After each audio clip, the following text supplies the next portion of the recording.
As a child, Rebecca had always been fascinated by spiders.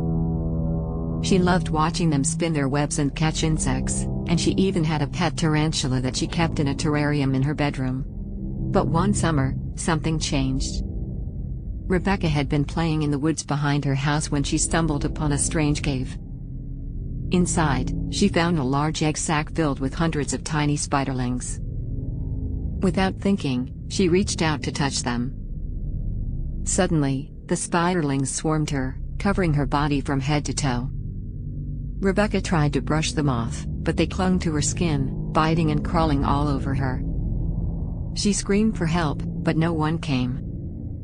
The spiderlings seemed to be multiplying by the second, covering her completely in a heaping, black mass.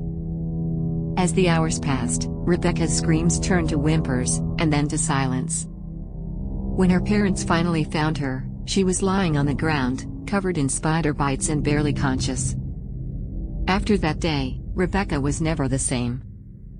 She became obsessed with spiders, collecting them and studying them obsessively. Her room became a mini spider sanctuary, with webs covering every surface and spiders crawling in every corner.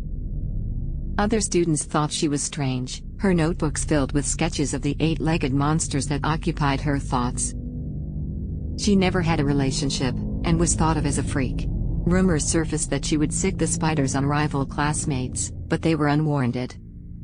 Instead, she just kept to herself, unable to escape the visions in her head. She tried therapist after therapist, but with no success. They tried to address the trauma from her incident, but it had become something much darker. But the spiders seemed to be drawn to Rebecca. They would crawl over her skin, nest in her hair, and even crawl into her mouth as she slept. She tried everything to get rid of them, but they always came back, as if they were a part of her. In the end, it was the spiders that consumed Rebecca. They covered her body, filling every orifice, until she was nothing but a writhing mass of arachnids. Her parents found her in her room, dead and covered in spiders, her eyes wide open in terror. Years later, people still talk about the girl who was consumed by spiders.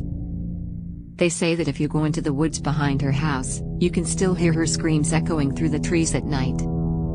And if you listen closely, you can hear the skittering of a million tiny legs, coming to claim their next victim.